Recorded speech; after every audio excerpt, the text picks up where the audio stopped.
ब्रह्मांड दान की महिमा के प्रसंग में पाताल लोक का निरूपण। व्यास जी बोले, हे सनत कुमार जी, जिस एक दिन के करने से सभी दान का फल मिल जाता है, मनुष्य के हित के लिए उस दान को आप मुझसे कहिए। सनत कुमार बोले, समय पर जिस एक के दान करने से मनुष्य सभी दानों का फल प्राप्त कर लेता है, उसे मैं आपसे कहता हूँ, आप सुनिए।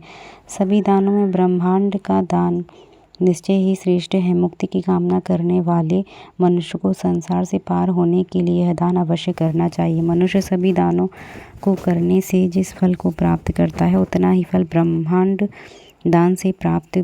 के दान करने से प्राप्त करता है। सातों लोकों का स्वामी भी हो जाता है। जब तक आकाश में चंद्र एवं सूर्य है, जब तक पृथ्वी स्थिर है, तब तक ब्रह्मांड का दान करने वाला यह मनुष्य अपने बंधु बांधवों के साथ संपूर्ण कामनाओं को प्राप्त कर देवताओं के घर स्वर्ग में आनंद पूर्वक क्रीड़ा करता है और बाद में देवताओं के लिए भी अत्यंत दुर्लभ विष्णु पद को प्राप्त करता है।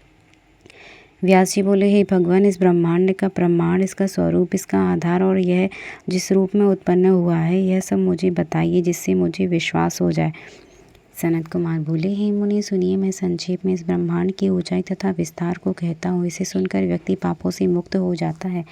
इसके कारणभूत अव्यक्त, व्यक्त तथा निर्विकार जो शिव हैं, दो भागों में प्रकृति और पुरुष के रूप में विभक्त हुए। उन्हीं काल स्वरूप से ब्रह्मा जी उत्पन्न होते हैं। तब ब्रह्मा जी 14 भुवन वाले ब्रह्मांड की रचना करते हैं। हे तात, मैं क्रम से संक्षेप में उसे कहता हूँ, आप सावधान होकर सुनिए। जल के मध्य में स्थित ब्रह्मांड, नीचे 7 पाताल है और ऊपर स्वर्ग आदि 7 भुवन है। उसकी ऊंचाई क्रमशः एक की अपेक्षा दोगुनी है। संपूर्ण ब्रह्मांड के आधार शेषनाग हैं। उन्हीं को विष्णु कहा गया है। ब्रह्मा की आज्ञा के अनुसार वे इस संपूर्ण जगत को धारण करते हैं। शेषनाग के इन गुणों का वर्णन करने में देवता तथा दानव भी समर्थ नहीं है। उन्हें अनंत भी कहा जाता है। सिद्ध देवता तथा ऋषिगण उनकी पूजा करते हैं। 1000 फणों से युक्त वे शेषनाग अपने 1000 फणों की मणियों से संपूर्ण दिशाओं को प्रकाशित करते रहते हैं। वे फणों पर निर्मल स्वस्ति का आभूषण धारण करते हैं। वे मत से घूमते हुए नेत्रों वाले तथा अग्नि से युक्त श्वेत पर्वत के समान वे माला मुकुट सर्वदा ही एक कुंडल को धारण कर शोभायमान है। वे आकाश गंगा के प्रभात से युक्त श्वेत वर्ण के पहाड़ के समान सुशोभित होते हैं। मत्स्य परिव्याप्त वे नील वस्त्र को धारण कर दूसरे कैलाश पर्वत की भांति शोभित होते हैं। वे अपने आयुधल में हाथ का अग्रभाग लगाए रहते हैं तथा उत्तम मूषल धारण करते हैं। स्वर्ण के समान वर्णमाला नाग कन्याएं आदर पूर्वक उनकी पूजा करती हैं। वे शंकर्षण नामक रुद्र विषाग्नि की ज्वालाओं से अत्यंत दैवतमान है। कल्प के अंत में उनके मुखों से अग्नि की लपटें बार बार निकलती हैं, जो तीनों लोगों को भस्म करके ही शांत होती हैं।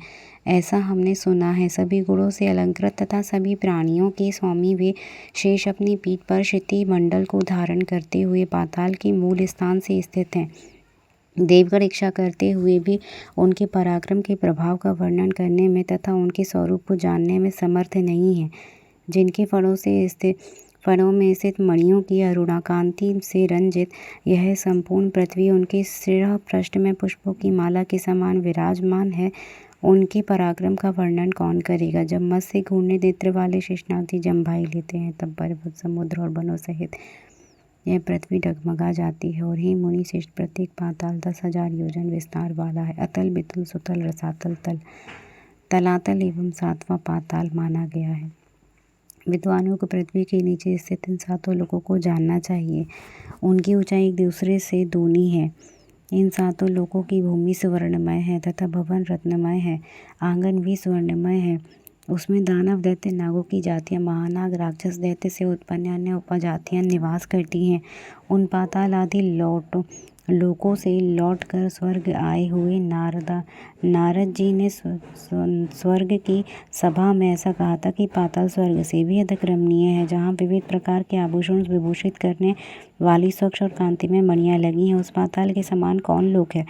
दैत्य कन्या एवं दानव कन्या जिस पाताल लोक में इधर उधर शोभायमान हो रही हैं, उस लोक में निवास करने के लिए किस मुक्त पुरुष की अभिरुचि नहीं होगी। यहाँ दिन में सूर्य तथा रात में चंद्रमा की किरणें नहीं होती हैं और यहाँ यहाँ शीत तथा आतप भी नहीं रहता। यहाँ केवल मणियों की तेज विद्यमान है। मुनि श्रेष्ठ यहाँ आनंद मग्न हो लोग भक्ष्य भोज्य अन्नपान आदि ग्रहण करते हैं। यहाँ बीते हुए समय का ज्ञान ही नहीं रहता। हे द्विज, यहाँ नरकों किलों का शब्द सुनाई देता है। कमल तथा कमलों की खान, नदियाँ, रमणीय सरोवर, मनोहर वस्त्र, अतिशय मनोहर अलंकार तथा अनुलेपन, वाणी, वेणु, मृदंगों की ध्वनियाँ, गीत, नानाविध मुख है जिनका भोग दैत्य दानव सिद्ध मानव नागकर करते हैं। उस पाताल दानव आनंद बहुत बड़ी तपस्या से प्राप्त किया जाता है। जय जय श्री शिव महापुराणे। हर हर महादेव, हर हर महादेव, हर हर महादेव।